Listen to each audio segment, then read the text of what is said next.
Battery எடுக்கணும். Battery தான் first remove பண்ணணும்.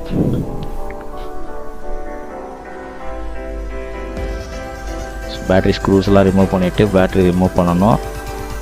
ஸோ அந்த வழி பார்த்தா டிஸ்பிளே கேபிள் இருக்குது, அது கேபிளும் ரிமூவ் பண்ணிவிட்டு ஃபேன் உடான ஸ்க்ரூவை நம்ம வந்து ரிமூவ் பண்ணிவிட்டு ஃபேனை எடுத்துடலாம். ஃபேன் எடுத்து என்னென்னு செக் பண்ணணும். ஃபஸ்ட்டு பார்த்தீங்க அப்படின்னா ஃபேன் ரிமூவ் பண்ணது உடனே கனெக்டர் இருக்குது, பொறுமையாக டிஸ்கனெக்ட் பண்ணணும். கேபிள் ரொம்ப தின்னாக இருக்கும்.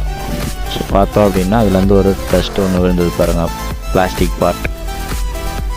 ஸோ இதுதான் போயிட்டு உள்ள ஸ்டக் ஆகி நின்றுட்டுருக்கு.